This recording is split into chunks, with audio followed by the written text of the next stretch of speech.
Plusieurs morts en Lorraine et en Franche-Comté, une forêt défigurée pour plusieurs années, l'électricité et les routes coupées pendant de nombreux jours. Je suis Grégory Barbier et je vous raconte en 5 épisodes le passage de la tempête Lothar en décembre 1999 et ses conséquences encore aujourd'hui dans nos régions. C'est la première de nos grandes histoires de l'Est.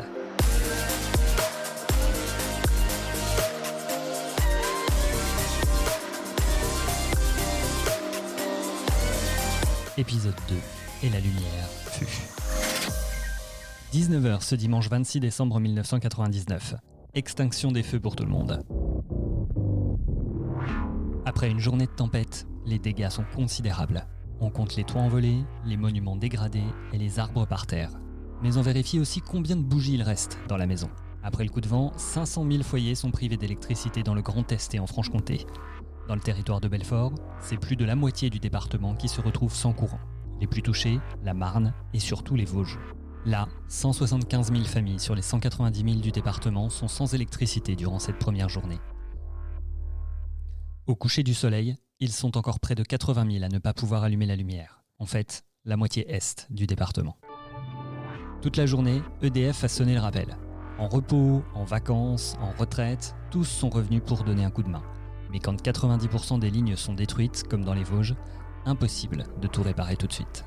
Alors l'entreprise et son personnel déploient les grands moyens et ne comptent pas leurs heures. Pascal Grenon, technicien EDF à Pontarlier, dira que c'était l'expérience la plus intense de sa carrière.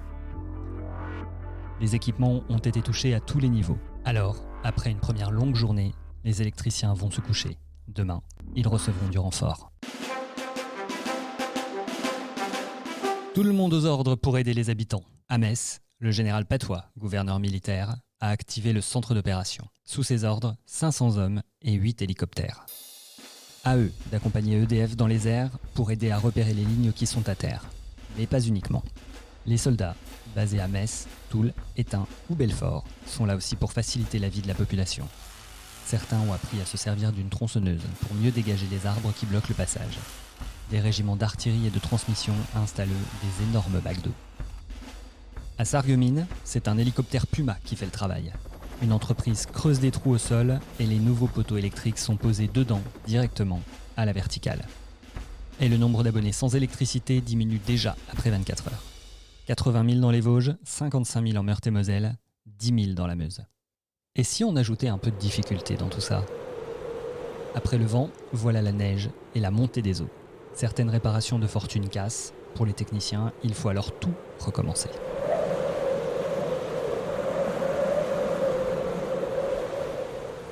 Un jour, 2 jours, 3 jours, 4 jours, voire même un peu plus, la coupure est partie pour s'éterniser dans certains endroits, parfois un peu isolés ou en bout de ligne. Certains l'ont bien compris, alors ils s'organisent. Dans les Vosges, le plan Orsec prévoit la réquisition des groupes électrogènes et le rationnement du carburant dans les quelques stations qui fonctionnent encore. On se dépêche donc de remettre quelques litres dans la voiture et on se précipite dans les magasins ouverts. Chez Brico Dépôt à Épinal, c'est la ruée sur les poêles à pétrole. Dans les supermarchés, les stocks de bougies fondent à vue d'œil. Un article de l'Est républicain de l'époque souligne et salue le côté conservateur des Vosgiens. C'est moi qui dois lire l'article là ? Ok. Certains se félicitent de leur penchant aigu pour le stockage de matériel que n'importe quel citadin un peu sensé aurait depuis longtemps jeté à la poubelle. Les vieilles cuisinières à bois par exemple. Elles ont repris du service et fort honorablement ma foi, délivrant moult réconfort quand l'électricité lâche prise. Ah voilà, c'était bien. On ressort aussi les brûleurs à gaz, et quand on arrive à trouver un groupe électrogène, ils circulent de famille en famille. Les agriculteurs se le passent pour que tout le monde puisse notamment traire les vaches. Mais ce n'est pas sans risque. Une famille de Thiaville a dû être secourue après une intoxication au monoxyde de carbone à cause d'une mauvaise ventilation. Au palmarès des magasins les plus recherchés, la boulangerie arrive en tête. Qu'est-ce qu'on ferait sans notre baguette du matin ? À l'est des Vosges, les quelques fours à bois tournent à plein et les bonnes adresses circulent vite. Pour ceux qui n'ont rien pour accompagner leur pain, certaines communes proposent de se retrouver dans un lieu chaud. À Saint-Dié, une camionnette avec des haut-parleurs sillonne la ville. À l'espace François Mitterrand, chauffage et repas chauds sont à votre disposition. La cuisine au gaz est opérationnelle et surtout, les stocks de la cuisine scolaire sont en train de décongeler. À la Bresse aussi, on organise la solidarité à la mairie et c'est d'autant plus important que sur les 10 000 personnes présentes, la moitié sont des touristes. On s'informe et on se réchauffe pendant que les professionnels réparent les télésièges et téléskis qui ont subi des dégâts. Un tiers du domaine skiable est impraticable pendant quelques jours. Une mère de famille témoigne dans le journal. On a ressorti les jeux d'antan pour passer le temps. Quand je pense qu'on a offert une console de jeux vidéo aux enfants pour Noël.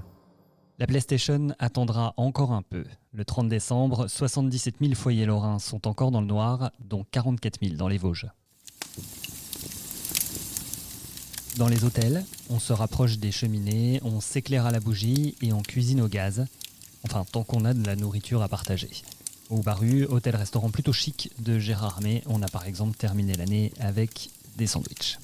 Et puis, il y a ceux qui, faute d'eau potable, doivent se mettre à la bouteille de Vittel. Les stations de pompage sont arrêtées, c'est le premier régiment de tirailleurs d'Épinal qui amène l'eau. 230 palettes vont ainsi passer de l'ouest à l'est des Vosges.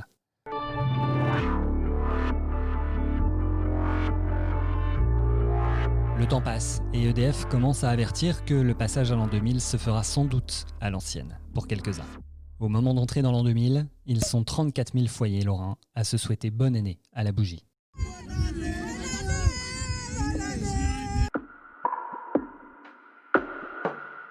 L'heure pour le patron d'EDF de visiter les Vosges et de faire le bilan financier. Près de 2 milliards d'euros de dégâts en France, auxquels on peut rajouter presque 1 milliard pour les réparations immédiates. Nous sommes une semaine après la tempête du 26 décembre. Il reste encore 7000 abonnés à ne pas être reconnectés en Lorraine, 4000 dans les Vosges et 3000 en Meurthe-et-Moselle. Pour les autres, la lumière se rallume, mais il est toujours compliqué de circuler. Rails, routes, aéroports, beaucoup de structures ont été endommagées dans nos régions. Mais ça, c'est pour le prochain épisode.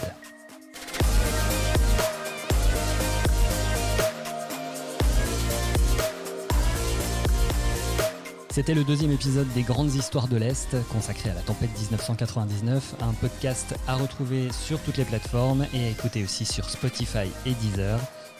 Abonnez-vous, laissez-nous des étoiles, des commentaires, vous connaissez le principe, et rendez-vous pour l'épisode 3, on ne passe plus.